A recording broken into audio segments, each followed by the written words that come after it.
नमस्कार, मैं हूं कुशाग्र सिंह और स्वागत है आप सभी का मेरे एक नए वीडियो में। आज की वीडियो में मैं आपको WG-12 इंजन के बारे में बताने वाला हूं। तो ये इंजन के बारे में लगभग आप सभी लोग जानते ही होंगे कि आखिर ये कितना बढ़िया इंजन है। और एकदम हाल फिलहाल में अगर सबसे नए इंजन की बात करें तो वो यही है इंडिया में। अब सबसे पहले तो आप WG-12 का मीनिंग समझ लीजिए। तो W का मतलब होता है वाइड गेज, A का मतलब होता है ऑल्टरनेटिंग करंट मतलब कि AC करंट, G का मतलब होता है गुड्स और 12 है 12th जनरेशन मतलब कि ये वाइड गेज ट्रैक्स में चलता है। AC ट्रैक्शन का ये लोकोमोटिव है और गुड्स को ये खींचता है और 12th इसका वर्जन है। अब ये सर्विस में कब आए तो देखिए 2019 में सर्विस में आ चुके थे और टोटल अभी तक के फिलहाल 360 WG-12 बना दिए गए हैं आज की डेट तक के। और ये बन कहाँ रहे हैं तो ये बन रहे हैं electric locomotive factory Madhepura Bihar में। तो इसकी पावर आउटपुट आप जानते ही होंगे कि ये 12,000 हॉर्स पावर का है और ये हमारे पुराने WG-9 इंजन से लगभग डबल हॉर्स पावर का है। लेकिन एक तरह से आपको यहाँ पर बेवकूफ़ भी बनाया जा रहा है इस इंजन द्वारा, क्योंकि इसमें दो यूनिट्स लगाए गए हैं। तो एक सिंगल यूनिट इसमें 6000 हॉर्स पावर का ही पड़ता है, तो दोनों को मिला के वो 12000 हॉर्स पावर हो जाता है। और ये दोनों इंजन बिल्कुल सिंगल की तरह ही वर्किंग करते हैं, इसलिए इसमें दोनों यूनिट मिला के ही ये अकेला एक WG-12 बनता है। और साथ ही साथ मैं आपको बता दूं, इसमें क्योंकि दोनों यूनिट को मिला के एक अकेला इंजन बनता है तो उसमें जो पेंटोग्राफ लगा करता है जिससे कि बिजली सप्लाई होती है इंजन को वायर से, तो वो भी एक ही उगता है। मतलब कि दोनों इंजन में एक ही पेंटोग्राफ लगाया गया है। तो इसमें दोनों इंजन में एक ही पेंटोग्राफ उगता है। मतलब कि ऐसे जो नॉर्मली एक इंजन में आप दो पेंटोग्राफ देखते थे, तो इसमें वैसा नहीं है। इसमें आगे वाले इंजन में एक पेंटोग्राफ है और पीछे वाले में भी एक पेंटोग्राफ है। तो पीछे वाला ही नॉर्मली उठाया करते हैं, ये तो आप जानते ही होंगे। बाकी अगर ये खराब हो जाता है तो फिर आगे वाला उठाते हैं। और वहीं WG-9 आप जानते हैं कि आधे आधे हो सकते हैं। फिलहाल अब इसका भी कॉम्पिटिटर आ गया है जो कि WG-9 ट्विन है। और बाकी अगर सिंगल यूनिट की ही हम बात करें तो उसमें सबसे ज्यादा अच्छा WG-9 है, जो कि मैंने आपको पिछले वीडियो में ही बताया कि वो 9000 हॉर्स पावर का रहता है। अब यहाँ पर WG-9 जब इतना अच्छा इंजन था और सबसे ज्यादा मोस्ट सक्सेसफुल लोकोमोटिव भी वो है, तो फिर आखिर WG-12 को लाया क्यों गया, क्यों आखिर इसको बनाया गया? तो चलिए मैं आपको इस चीज के बारे में बताता हूँ। तो देखिए WG-12 को लाने के लिए 2006 में हम चले जाते हैं। अब उस टाइम पर DFCC को लाने की बात करी जा रही थी, मतलब कि डेडिकेटेड फ्रेट कॉरिडोर, जो कि आप जानते होंगे, उसके ऊपर मैंने अलग से वीडियो भी बनाया है। तो DFC को बनाने की बात करी जा रही थी उस टाइम पर, और तब ये सोचा जा रहा था कि भाई DFC जब बनेगा तो उसमें काफी भारी भरकम मालगाड़ियां चलेगी। तो उसमें ये चीज पाई गई कि अकेला WG-9 पर्याप्त नहीं होगा इस लोड को खींचने के लिए, इसीलिए अलग से तब एक इंजन की मांग रखी गई जो कि थोड़ा ज्यादा हॉर्स पावर का रहे और लंबी लंबी मालगाड़ियों को आराम से खींच पाए। तो उस टाइम से ही इसकी डिमांड लगभग आने लग गई थी। और नॉर्मली हमारे जितने इंजन हैं तो वो CLW द्वारा बनाए जा रहे थे, जो कि टेक्नोलॉजी ट्रांसफर एग्रीमेंट के चलते बनाते थे। लेकिन 2008 में मिनिस्ट्री ऑफ रेलवे ने ऐसे अलग अलग ग्लोबल फर्म्स को बुलाया ताकि वो डिजाइन और डेवलप कर सके एक ऐसा लोकोमोटिव जो कि बिल्कुल हमारे स्टैंडर्ड्स की तरह हो और जिसमें 26% स्टेक इंडियन रेलवेज का रहे और 74% जो बनाएगा उसका रहे। तो यहाँ पर आप ये चीज भी समझ गए होंगे कि ये 100% इंजन इंडियन रेलवेज के पास में नहीं है। 26% स्टेक इंडियन रेलवेज के पास है और जो कंपनी है उसके पास 74% है। और तब 2008 में 660 लोकोमोटिव्स का टारगेट रखा गया था कि इतने बनाने हैं। और ये इंडियन रेलवेज का सबसे बड़ा फॉरेन डायरेक्ट इन्वेस्टमेंट है अभी तक का, क्योंकि इसमें टोटल इंडियन रेलवेज ने 25,000 करोड़ रुपए खर्चा किया। मतलब कि इतना बड़ा ये कॉन्ट्रैक्ट था। और ये डील के लिए कई सारी कंपनीज को इंडिया में बुलाया गया था। इस इनविटेशन को जनरल इलेक्ट्रिक को भेजा गया था, एल्स्टम को भेजा गया, बॉम्बार्डियर हो गई, सीमेंस, फिर चाइना की CNR और CSR कॉर्पोरेशन। तो कई सारी कंपनियों को यहाँ पर बुलाया गया था, जिसमें से सबसे बेटर एल्स्टम को पाया गया और एल्स्टम को ही 25,000 करोड़ रुपए का कॉन्ट्रैक्ट मिला। फिर RDSO ने जून 2013 में अपनी स्पेसिफिकेशंस बताई कि हमको किस तरह का इंजन चाहिए है और उस हिसाब से ही एल्स्टम ने उस इंजन को बनाया। और ये पहला इंजन यहाँ पर बना है 28 फरवरी 2018 को, जो कि WG-12A नाम रखा गया था जिसका। और ये जो इंजन था तो ये किसके ऊपर बेस्ड था? तो प्राइमा 2 मॉडल, जो कि एल्स्टम का पहले बहुत ही ज्यादा हाई सक्सेसफुल लोकोमोटिव बनाया गया था, बिल्कुल उसी की तरह यहाँ पर WG-12A भी बनाया गया और इसको एल्स्टम ने प्राइमा T8 नाम रखा। लेकिन इंडिया के स्टैंडर्ड्स के हिसाब से इसका WG-12 नाम यहाँ पर रखा गया। और 20 सालों में पहली बार ऐसा हुआ कि इंडियन रेलवेज ने कोई नया लोकोमोटिव खरीदा हो या फिर इंडिया में कोई नया लोकोमोटिव बना हो इलेक्ट्रिक में। और उसके बाद 10 अप्रैल 2018 को PM मोदी ने इस इंजन को हरी झंडी दिखाई बिहार के मधेपुरा में। बाकी मैं बता दूं, इस इंजन का पूरा कॉन्ट्रैक्ट सिर्फ एल्स्टम के पास में ही है, लेकिन तब भी जो इसमें पार्ट्स लग रहे हैं तो वो अलग अलग कंपनीज बना रही है। अब जैसे कि इसमें जो ट्रैक्शन ट्रांसफार्मर है तो वो स्वीडन और स्विट्जरलैंड की कंपनी ABB बना रही है और ये सारे ट्रांसफार्मर को वडोदरा में बनाया जा रहा है। उसके बाद इसकी टेस्टिंग, डेवलपिंग और ब्रेक के मेंटेनेंस को जर्मन कंपनी नॉरब्रेम्से को दे दिया गया और ये ब्रेक्स को यहाँ इंडिया में हरियाणा के पलवल में ही बनाया जा रहा है। फिर इसकी जो कपलर है, मतलब कि इसमें जो कपलिंग लगी रहती है, वो फ्रांस की कंपनी फेवली ट्रांसपोर्ट बना रही है। तो ये सारे पार्ट्स को अगर मिला दिया जाए तो टोटल 85 से 90% जो कंपोनेंट है वो इंडिया में ही बन रहे हैं और इंडिया में ही इसको लगाया जा रहा है। बस कुछ ही 10% पार्ट लगभग होंगे जो कि इंपोर्ट किया जा रहा है WG12 के लिए। और इसका जो पहला शेल था इंजन का तो वो इंपोर्ट किया गया था और उसके बाद जितने भी इंजन बने हैं तो सारे के सारे मधेपुरा में ही बने हैं। और इसकी डिलीवरी प्लान करी गई थी 2018 से 2028 तक के, लेकिन 2018 में ये इंजन नहीं आया क्योंकि जो पहला WG12A था वो फेल हो गया। वो इंडिया के स्टैंडर्ड के हिसाब से उतना नहीं निकला। उसमें कई सारी लिमिटेशंस थी, जैसे कि उसकी जो टोटल लेंथ थी वो कम थी, उसकी बोगी डिजाइन थोड़ी सी अलग सी थी, फिर centre to centre distance between the bogie ये इसमें थोड़ा कम था। तो इसी चीज को ध्यान रखते हुए WG12B बनाया गया एल्स्टम के ही द्वारा, जो कि एक नया इंजन था और इसमें जो पहले की कमियां थी उसको पूरा किया गया। अब इसमें मैं आपको बता दूं कि बोगो बोगीज लगा करती हैं। अब कोको वर्सेस बोगो क्या है तो मैंने इसके ऊपर एक अलग से वीडियो बना रखा है। बाकी अगर आप नहीं जानते तो आप ये समझ लीजिए कि एक व्हील का जो सेट होता है उसको हम एक्सल कहते हैं। तो इसमें 2x2 एक्सल लगे रहते हैं, मतलब आगे 2-2 चक्के का सेट और पीछे 2-2 चक्के का सेट, मतलब कि टोटल मिला के इसमें 8 ही चक्के रहते हैं। इसकी जो मोटर है तो इसमें भी 3 फेज मोटर ही लगाई गई है, जो कि WG9, WP7, WP5 में लगाई गई है। और ये 3 फेज मोटर के फायदे तो बहुत ज्यादा है, वो तो मैं आपको किसी और वीडियो में समझाऊंगा अच्छे से। लेकिन आप इतना समझ सकते हैं कि जो पुरानी DC मोटर हुआ करती थी पहले के इंजन्स में तो काफी ज्यादा बड़ी हुआ करती थी और उसका पावर आउटपुट भी कम रहता था। लेकिन वहीं यहाँ पर सेम पावर आउटपुट के लिए छोटी मोटर बनाई जाती है और अगर इन्हीं मोटर को बड़ा कर देंगे तो फिर इनका पावर आउटपुट भी बढ़ जाता है। तो ये 3 फेज AC मोटर के यहाँ फायदे हैं जो कि इसमें लगाए गए हैं। और साथ ही साथ इसमें भी रीजनरेटिव ब्रेकिंग का कॉन्सेप्ट है, मतलब कि जब भी ट्रेन में ब्रेकिंग होगी तो उससे इलेक्ट्रिसिटी बनेगी। इसके ऊपर भी मैंने अलग से वीडियो बनाया है, आप जाकर देख सकते हैं, आई बटन पर आपको लिंक मिल जाएगी वीडियो की। तो WG9 से तो ये डबल पावरफुल है, मतलब कि 12,000 हॉर्स पावर। वैसे तो 2 इंजन को साथ में मिला के बनाया गया है, लेकिन तब भी वो सिंगल की तरह ही काम कर रहे हैं, जिस कारण से इतना इसमें हॉर्स पावर जनरेट होता है। वैसे अगर ये लोग चाहते तो एक लंबा इंजन भी बना सकते थे जिसमें कि टोटल 12,000 हॉर्स पावर डाल दिया जाता, लेकिन आप जानते हैं कि भाई इंडियन रेलवेज में कर्व्स बहुत ज्यादा है, तो इतना लंबा इंजन इतने आसानी से नहीं मुड़ पाता उन कर्व्स पे। इसीलिए इसमें आधा आधा इंजन अलग कर दिया गया है और आधे पार्ट्स एक इंजन में है तो आधे पार्ट्स दूसरे इंजन में है। तो इस तरह का कुछ इसमें बनाया गया है। और इसमें जो 8 एक्सल डिजाइन है, मतलब कि बोबो कॉन्फ़िगरेशन जो इसमें रखा गया है, तो उससे एनर्जी कंजम्पशन थोड़ा कम हो जा रहा है और मेंटेनेंस कॉस्ट भी थोड़ा सा कम हो जाता है। वहीं WG9 वगैरह का मेंटेनेंस कॉस्ट इससे थोड़ा सा ज्यादा हाई पड़ता है। और साथ ही साथ ये जो इंजन है ये आराम से डस्टी इन्वायरमेंट में चल सकता है, एकदम एक्सट्रीम टेम्परेचर में भी चल सकता है।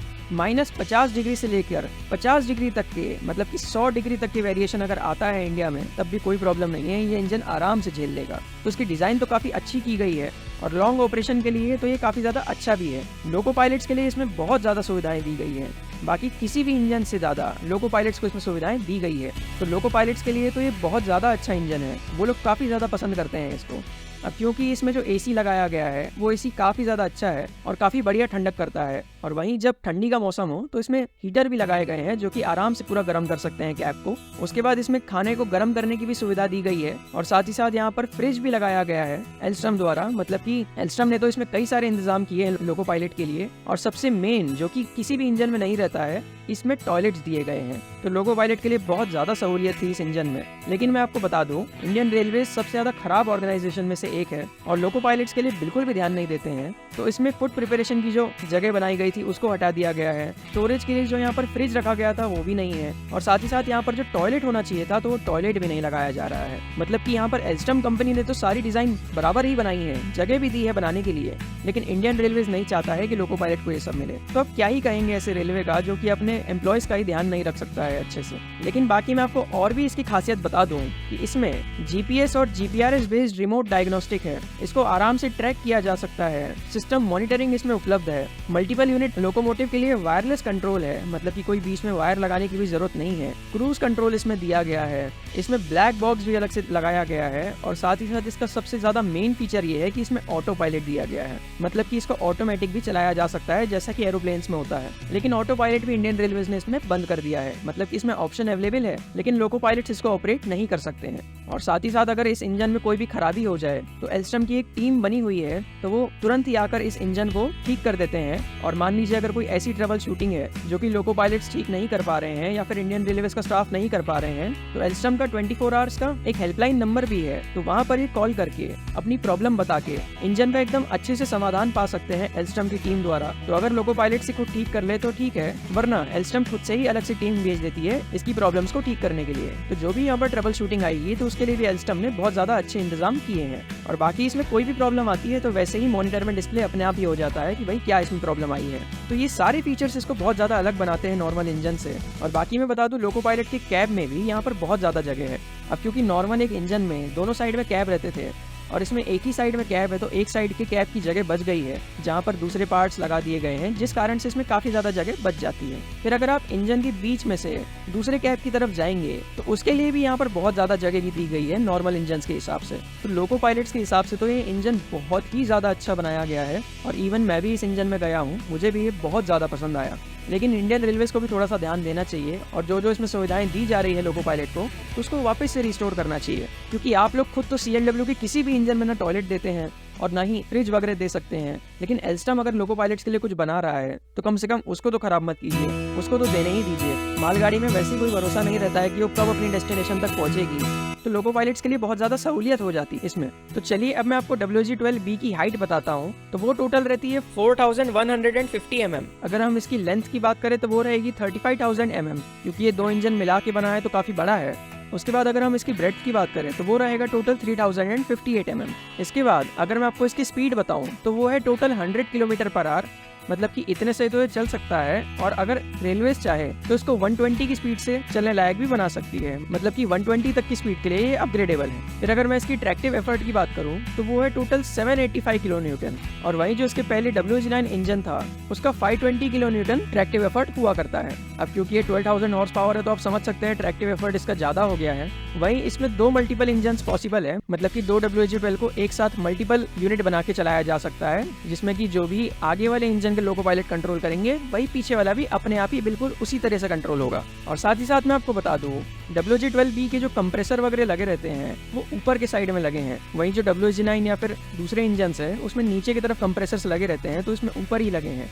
और कंप्रेसर आप जानते ही हैं कि भाई वो हवा खींचते हैं बाहर से, जिसको वो मेन रिजर्वॉयर में संभाल के रखते हैं और वहीं से पूरे के पूरे ब्रेक्स बनते हैं ट्रेन के। फिर इसमें जो कम्युनिकेशन है दोनों इंजन्स के बीच में वो इथरनेट कम्युनिकेशन है, मतलब कि एक तरह से देखा जाए तो ये वायरलेस भी है। और वहीं जो पहले के इंजन थे तो उसमें हार्डवायर्ड कम्युनिकेशन रहता था, जैसा कि हमारा WG-9 था उसमें भी हार्डवायर्ड कम्युनिकेशन था, मतलब कि हर चीज के लिए एक सेपरेट वायर रहा करते थे। पर इसमें वायर्स वाला मोस्टली झंझट खत्म कर दिया गया है और पूरा का पूरा काम अब वायरलेस होता है। बाकी मैं इसकी एक और खास बात आपको बताता हूँ, इसमें डिस्प्ले यूनिट से ऑपरेशन हो जाते हैं, मतलब कि इसमें कई सारे डिस्प्ले यूनिट्स लगाए गए हैं और उन्हीं से अगर आप चाहें तो ऑपरेशन कर सकते हैं, क्योंकि वो टच स्क्रीन हुआ करते हैं। तो उसी से मान लीजिए अगर आपको पेंटो उठाना है तो आप उठा सकते हैं, कोई और चीज़ करना है इंजन में तो वो भी जस्ट क्लिक करके कर सकते हैं। वहीं जो पहले के इंजन थे उसमें कुछ भी नहीं था डिस्प्ले के द्वारा, उसमें जो डिस्प्ले यूनिट लगाए जाते थे मतलब कि जैसे कि WG-9 WB-7 वगैरह, तो उनमें सिर्फ और सिर्फ देखने के काम आता था वो कि भाई क्या चल रहा है क्या खराबी है, तो सिर्फ दिखाई पड़ता था।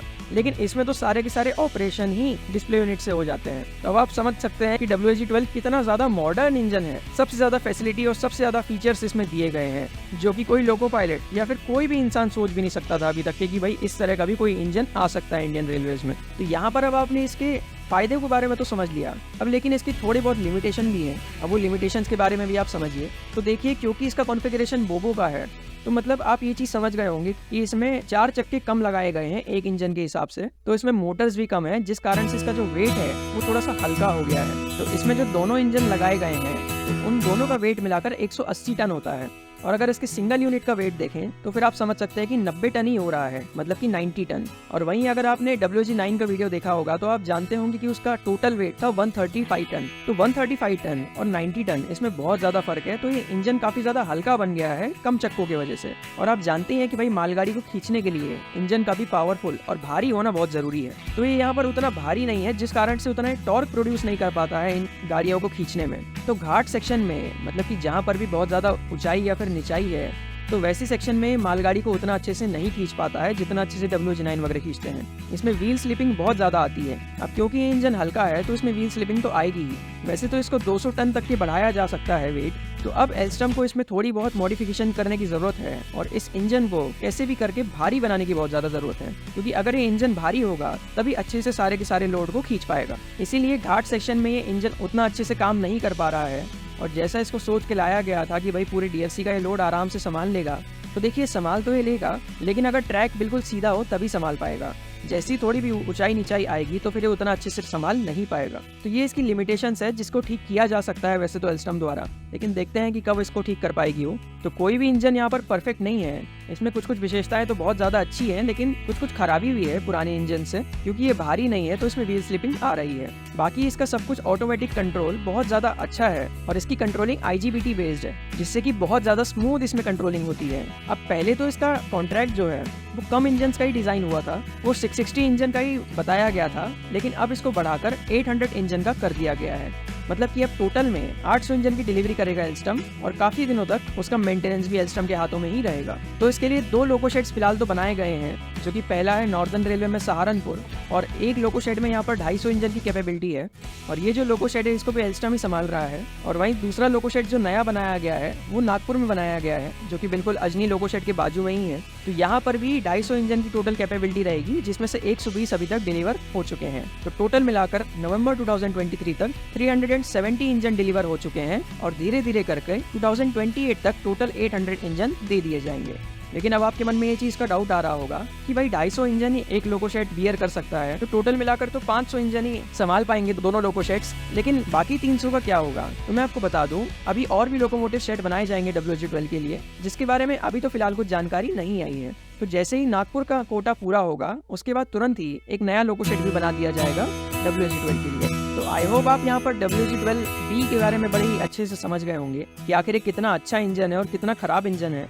बाकी इसकी डिज़ाइन तो भैया एक नंबर है, दिखने में बहुत ही ज़्यादा अच्छा लगता है इंजन। तो अगर अभी भी आपको कुछ डाउट हो तो आप कमेंट सेक्शन में पूछ सकते हैं। मिलते हैं ऐसी किसी और वीडियो में ट्रेन्स की बहुत सारी जानकारियों के साथ। Thank you so much for watching this video. धन्यवाद।